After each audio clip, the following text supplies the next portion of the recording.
I finished the book.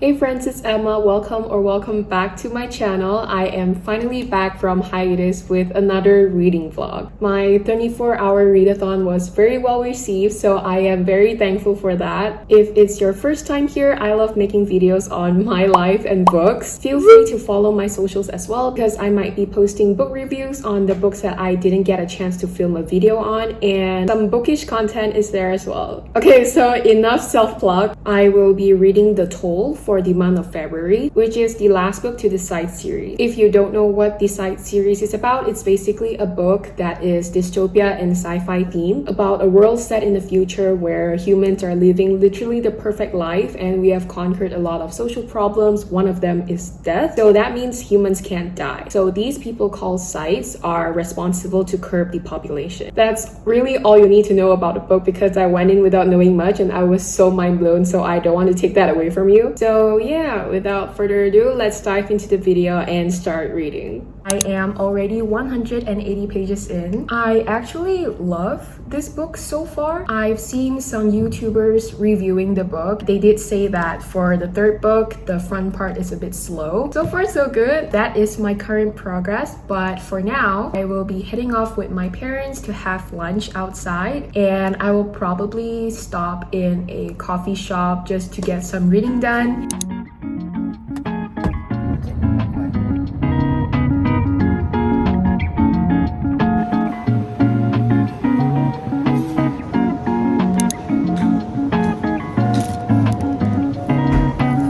I started the arc of a Scythe trilogy almost 3 or 4 years ago. I was really drawn to the story, and this series have a lot of sentimental value to me because I was reading it with a friend and we bonded a lot over the books.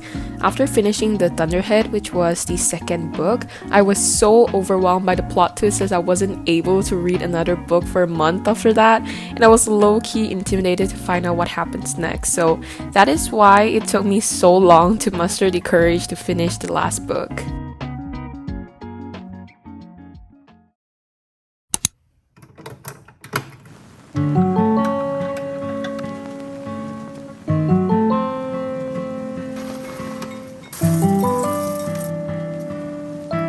Good morning, guys. I've just finished eating my breakfast and I'm now on page 240. Things are finally starting to get a bit intense, but still not much has happened. So the story up until now follows a few different timelines, and I think it all will come together in the end.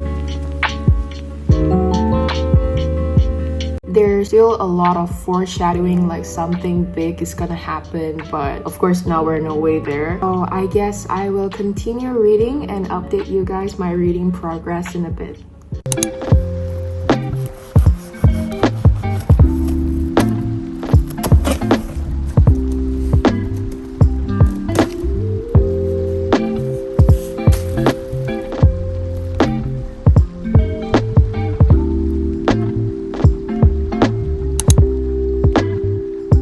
As I have mentioned about having book buddies, having a constant whom you could always read together is always a good motivator for me to read.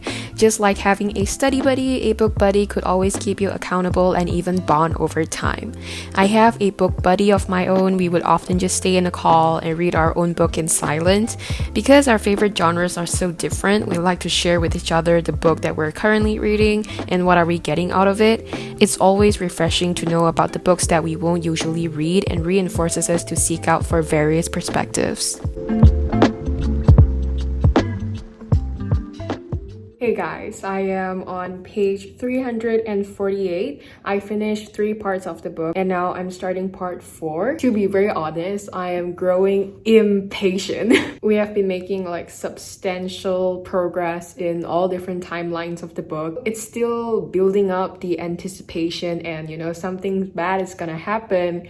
but it's still not happening yet. But something big did happen in the last chapter of part 3, and I'm so frustrated because why is nobody stopping this antagonist from doing all these horrible stuff when they know that he's so bad? Alright, so I'm just going to keep reading, and hopefully the different timelines are starting to come together.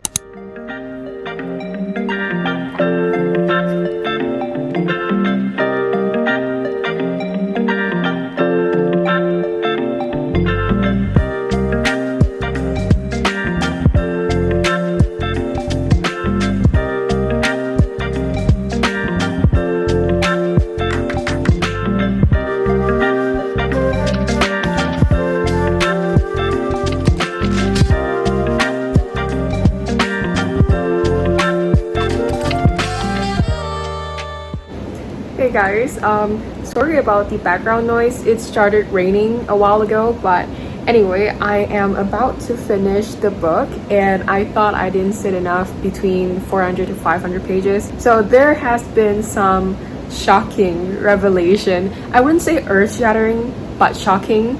Like throughout the book, there has been these snippets of people making comments about the religion in the book and also Scythe. It's written as if the people in the future interpreting the history, and I suspect that something bad's gonna happen. And I don't know, I'm not sure if I'm getting it right, but it seems like it. Now that I am on the final few 10 pages of the book, everything starts to come together. So I don't know if I'm mentally prepared for this, but yeah.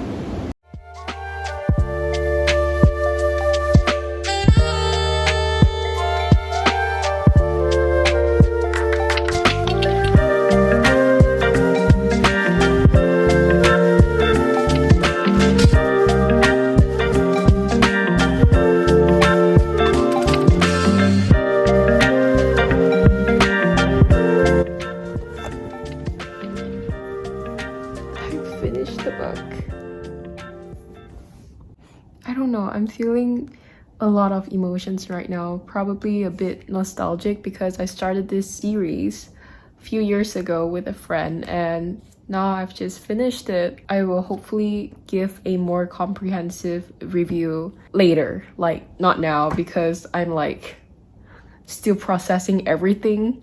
But yeah. Okay, so it's the next day and I am more stable right now. I gave The Toll a 4 out of 5 stars. What I like the most about this book is probably the world building. Since the first book, the world building is incredible. And personally, it's written in a way that is not overwhelming for me. The details of the world is kind of sprinkled across the series, so you could absorb it bit by bit instead of having to process everything at one go, which I appreciate a lot. I also really love Neil Shusterman's writing. He has this very eloquent way of putting everything together, and he's kind of the inspiration for me to love more descriptive books. And my other inspiration is Ruta Sepetys. I grew to love descriptive books thanks to her Fountains of Silence. I think I'm rating it a short of 1 star because it is less action-packed compared to the first and second book. I was not flipping it fast to know what's gonna happen next. It's more of like a slower read in my opinion. But don't get me wrong, even though the last book is not a full 5 out of 5 stars, but it is a very wholesome reading experience, and you could see that we're coming a full circle for the entire series. And I guess one thing is for me, I do get emotionally attached to the characters and I was so invested. I just want to make sure that everyone is okay. I am definitely going to read Neil Shusterman's other book. But hey, if you're looking for a good dystopian science fiction book, I would definitely recommend this Arc of a Scythe series. I don't think you could read any of the 3 books as a standalone unless you want to stop on the first book, because it does mention the events about the previous book. So if you only read the second or the third book, you're gonna get so confused. So this is a spoiler part. Be sure to skip right through this part if you don't want to get spoiled by the content of the book. So I'm just going to put up a screenshot of the things I put down in my notes app while I was reading the book. So yeah, this is the end of the reading vlog. Thank you guys so much for watching. If you have stayed this far, leave a comment down below any book recommendations that you may have, or you have also finished this series. Let me know what do you think in the comments down below. So I guess I'll see you guys in the next video. In my way, I can't feel farther